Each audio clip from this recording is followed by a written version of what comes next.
The visit to China that Putin so hoped for turned out to be a waste of time.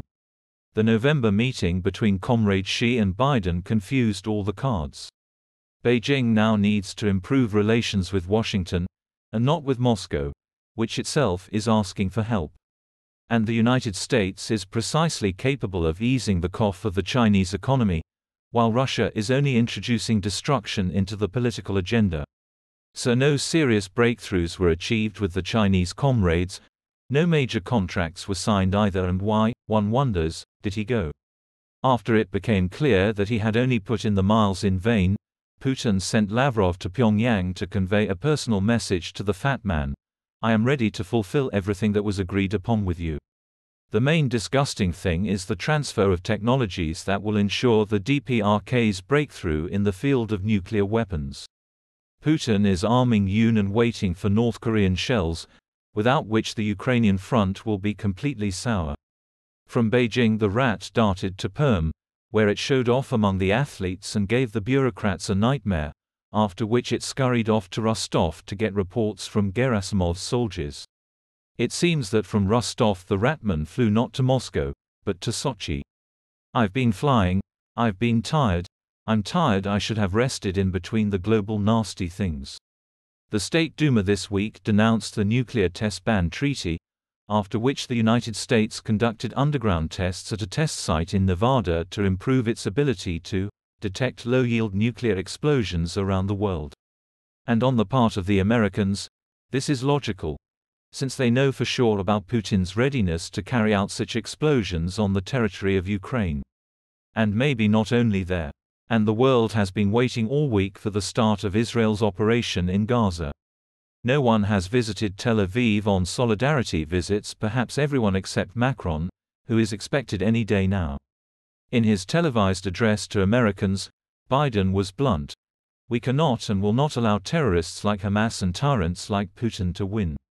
The US president also added that Hamas and Putin pose different kinds of threats, but they are united by the fact that they want to completely destroy the neighboring democracy. The Biden administration will ask Congress for a tranche of $100 billion in military aid to allies, of which Ukraine will receive 60.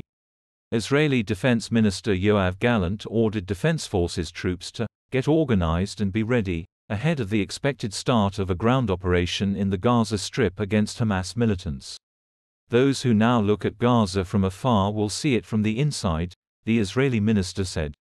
I promise you this. And this week, the Ukrainian armed forces inflicted significant damage on the Russians by using ATACMS missiles supplied by the Americans in absolute secrecy. The occupying organisms became noticeably worse. Even the bald guy ranted about ATACMS, Biden and the pancake world. According to British intelligence, attacks by the Ukrainian armed forces on the night of October 16 to 17 with ATACMS tactical missiles on the airfields of Lugansk and Berdyansk will force the Russian army to move its operational bases and control centers away from the front line. Attacks on air bases could put further pressure on Russian pilots and aircraft mechanics, who are already almost certainly suffering from battle exhaustion and maintenance problems due to the unforeseenly drawn-out military campaign. Here it would be correct to add Avdiivka to all of them in the liver, since in this area, rachists are especially assertive. And Putin demands to take this city at any cost. This means they will pack up and wipe Avdiivka off the face of the earth, just like they recently did with Marinka or Mariupol. The week finally finalized the overall picture of the second phase of the Third World War, into which Putin and his fascist camarilla are plunging the planet. It is not for nothing that he carefully prepared Hamas for an attack on Israel so that the Middle East would not just burst into flames, but would burst into full swing.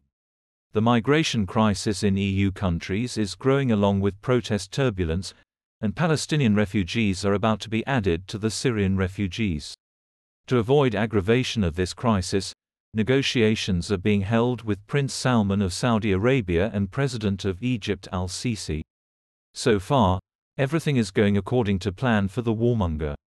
For complete immersion in the promised rat paradise, the war between the two Koreas and the clashes with the Baltic countries and Poland are not enough. And it will be possible to start the nuclear session shouting, "I warned you, you assholes."